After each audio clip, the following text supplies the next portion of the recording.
Yes, boys, welcome back to another UFC Best Bets video. Today, I'll be breaking down some of my best bets for UFC 298, Alexander Volkanovski taking on Ilia Topuria. But before we do that, let's go over a betting record. 58.59 units, 10% ROI. Pretty good overall with straight picks, props, and parlays. But I want to get better with the straight picks this year, which we will be doing, working towards finding our better spots, and I think I've found some good spots for you guys with the props, with the parlays, and with the money lines. Let's get straight into it then. So Ilia Topuria in the main event is who I'm going to back at plus 120 for 1.5 units. The reason why I'm going to go with Ilia Topuria at that price, I don't think he's at plus 120 anymore. I think you'll get him at about plus 105, plus 100.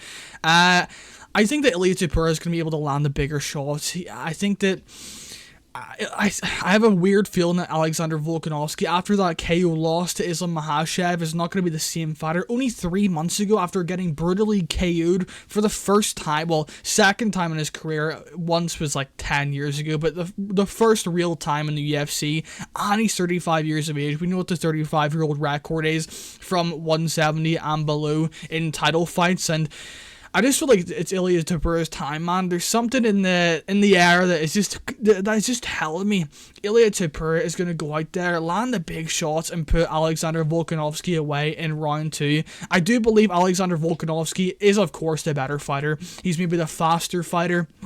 He's maybe the stronger fighter. He's definitely the more well-rounded fighter. But I just feel like Ilia Topuria will be able to land the big shots, the bigger combinations, and put Alexander Volkanovski's lights out in round 2. So give me Ilia Topuria round 2 knockout. Branson Ribeiro moneyline versus Mingyang Zhang.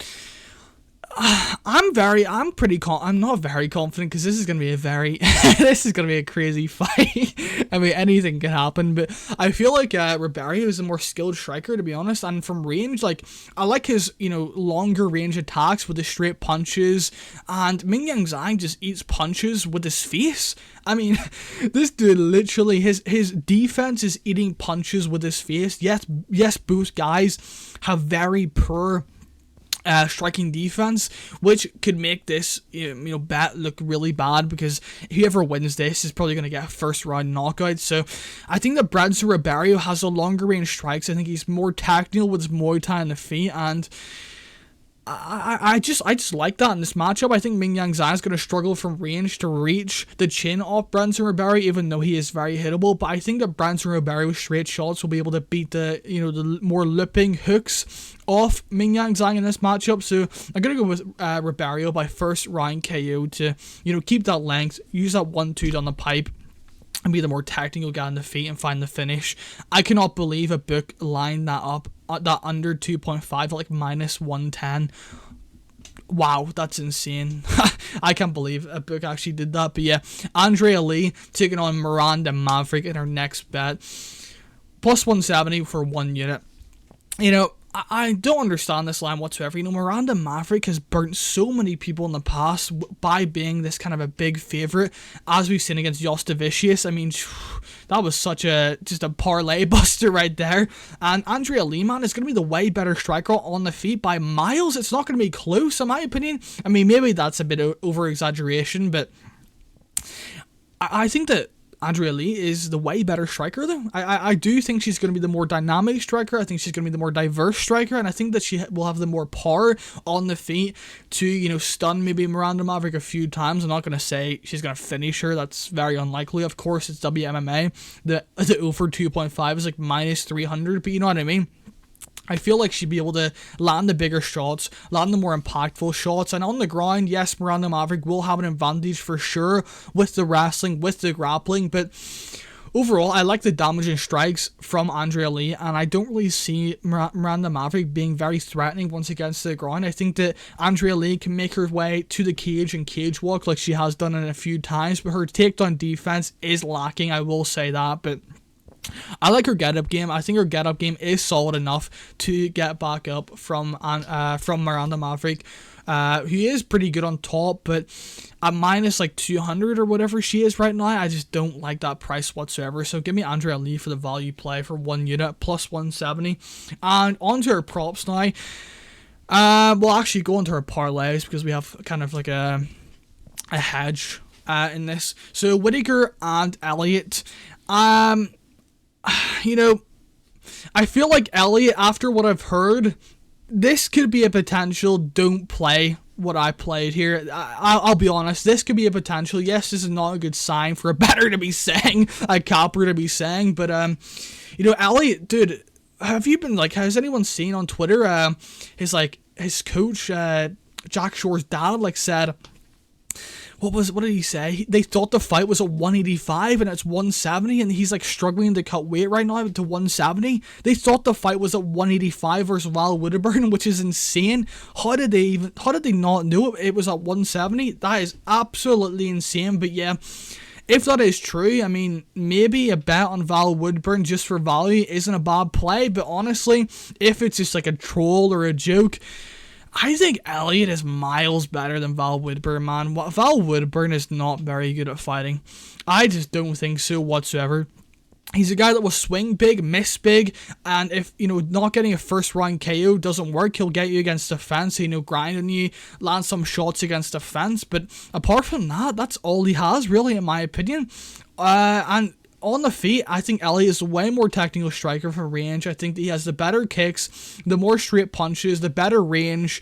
And also, if Val Woodburn does initiate a clinch, I could see, you know, Elliott working a takedown from the clinch and, you know, getting on top and transitioning to positions and trying to look for submission on the ground if he ends up on top. But yeah, I think that minus 275 was an appropriate line for this matchup. After hearing, you know, this dude thought the fight was at 185, I'm kind of nervous, but honestly, I still think he should win this matchup. I think this is a very, you know, bit of a layup for him. I mean, Val Woodburn, to be fair to him, this is kind of a good matchup for him because he could have been thrown in against a way harder competition. I would not say Elliott's a very good UFC level fighter, but I do like the durability. I mean, yes, he was like rocked so many times versus Brito in his last fight, but he was able to bounce back and win that third round after getting completely destroyed in the second round. So I do like the, you know, durability, the heart that Elliott showed in that Dana White Contender Series fight. So yeah, give me Whittaker. Oh, and also, yeah, I have to like break down Whittaker. I'm not going to be doing this parlay for much longer because I just spent so much on that Elliott breakdown. But yeah, I think that Whittaker is going to be able to school Paulo Costa over the 3 rounds. I think that Paulo Costa doesn't have that kind of same jab that Cannonier had, that Dricus Du Plessis had, especially from the southpaw position. We've seen Whittaker struggle against guys who fight out of the southpaw position, and I don't think Paulo Costa is going to be able to implement that same game plan. I see Whittaker sitting on the outside for most of the fight, timing takedowns potentially on him, and, you know, stinging him with shots when he's coming in with a high guard through the guard, and, you know, landing that head kick that Paulo Costa is susceptible to. So give me Robert Whittaker by decision in that matchup. Excuse me, Jesus. Our next parlay is going to be Ian Gary and Anthony Hernandez at plus 122 for 1.5 units. I am kind of annoyed with myself for parlaying Hernandez at minus 170. I won't lie, I never usually do that. I don't really parlay anyone upwards of minus 200-ish. You know, I did parlay like Robert Whittaker, but minus 200 is around the range I would parlay, but minus 170 isn't usually the range I would parlay at, and now he's like minus 250, so I am pretty bummed at parlaying him, but I do think he wins. I think he dominates this fight after round 1, boys. I really do. After round 1, he is going to absolutely drown Kopylov, and he will, in my opinion, be able to cover that kickboxing range into the boxing range and look for those takedowns against the fence. His chain wrestling is phenomenal. I wouldn't say his wrestling overall is phenomenal, but I love his chain wrestling. I love his cardio, and I really like the volume he puts out, and his ground game is phenomenal as well. I have question marks over how good, you know, Kopylov is on the ground in terms of BJJ and defensive grappling, but his takedown defense has improved so much from since moving to Dagestan 2 or 3 years ago. But I do believe the cardio advantage that Hernandez will have in this matchup is going to be massive, and I do think it will pay dividends in this matchup, and he will find a submission in round 2. Going on to the second leg of this parlay, we have Ian Gary. I think that Ian Gary is going to be able to sting Jeff Neal from range the entire fight. I think that Jeff Neal is too one-dimensional, in my opinion, to beat a guy like Ian Gary. I think that Ian Gary is going to sit on the outside, leg kick, move, 1-2, move, jab, move. He's going to be doing that the entire fight, in my opinion. I think that Ian Gary will be able to win this fight pretty comfortably. 30-27, 29-28 maybe, but I think that he has the cardio advantage. I think that he has the kicking advantage, massive kicking advantage from range. He has the strikes from range. And I just don't see Jeff Neal being able to get on the inside and land that big shot on Ian Gary. My alarm goes off, my bad. That's kind of annoying. But yeah, I think that Ian Gary is going to be able to win this fight pretty comfortably, to be honest, over the 3 rounds. I don't really see him getting a finish. I think that Jeff Neal does have the finishing upside in this matchup. That's the only way I could see him winning this fight. But yeah, give me Ian Gary by decision in that fight. And Kopylov round 1 KO. That's pretty self-explanatory. Just to hedge out on, if just in case that Hernandez loses, I can, get my money back if Kopylov wins in round 1, which is the only way I can see him winning, because Hernandez is a slow starter. Kopylov is kind of a fast starter. He doesn't really find many first round KOs. He kind of breaks his opponents down with the body kicks and such, but if Hernandez gets out of round 1, bro, he's going to absolutely drown Kopylov in round 2 or round 3 if it gets there. So yeah, pretty confident in that. And our last few bets, and I almost forgot to add these into my best bets video. Amanda Lemos versus Mackenzie Dern under 2.5 minus 125 for 1.5 units. I like this bet a lot, man. I don't really think it's a sharp play. A lot of the sharps are playing, but my read personally, I really love this play. I think that Dern, if she gets on top in any way, shape, or form in this matchup, she submits her almost pretty quickly, in my opinion. I think that Lemos on the ground is a fish out of water. I mean, her grappling defense is so bad. The way she was tapping against Andrade from a standing triangle, that was just embarrassing, man. And, if Dern finds herself in a possibility of finding a submission in this matchup, she's going to take that. And I think that she will be able to submit a 36-year-old turning 37 very soon, Amanda Lemos. And on the Lemos side, I think the Lemos can definitely find a KO against Dern. We saw how Dern's striking looked in her last matchup against Andrade. She was swinging like an absolute buffoon out there. I mean, she had no idea how to throw a punch. So yeah, I think the Lemos could catch her on the chin with a big counter. And, Lemos does leave herself open for takedowns. Yes, I know,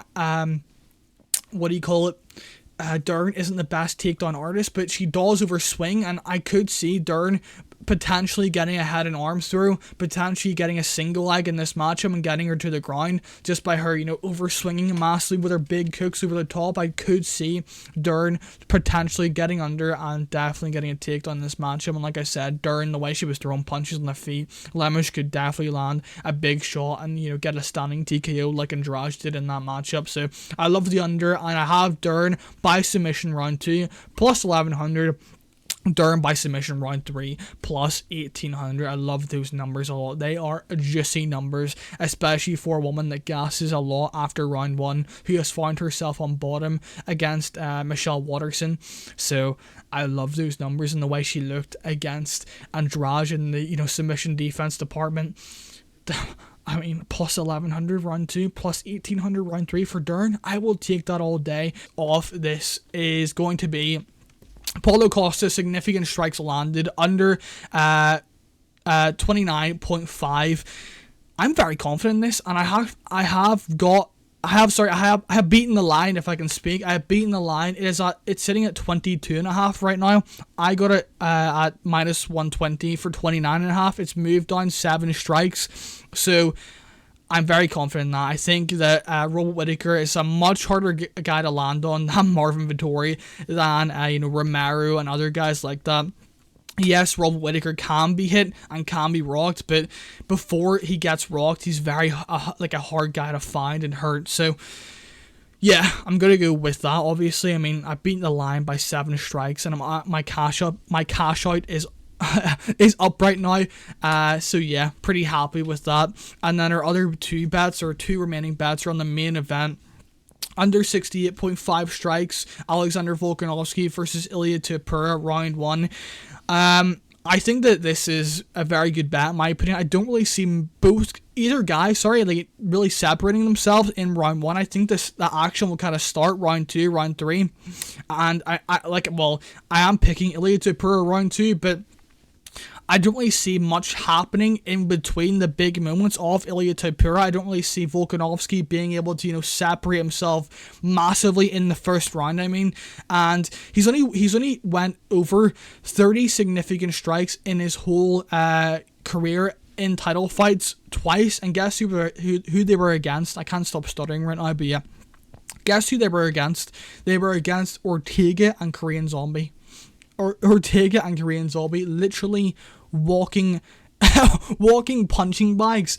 So I think this is a very good play, in my opinion, and it's down to 66.5 right now, so I beat that by 2 strikes. And then our other bet is the under 29.5, Alexander Volkanovski, significant strikes round 1. Very confident that I just explained kind of why. He went over 29.5 twice in his entire career against Korean Zombie and Ortega. So yeah, and Ilia Topuria is much better defensively than those two, so pretty confident in that. And yeah, there was my bets for UFC 298. Stuttered a lot there. Don't know what that was about, but yeah. Hope you guys enjoyed this video. If you did, hit the like button, hit that subscribe button, as it helps out the channel massively. And yeah, guys, enjoy the fights this weekend. And yeah, good luck with all your bets. If you teal, let me know down in the comments. It just helps out the algorithm. And like the video on your way out. See you in the next one, boys. Have a good day. Peace.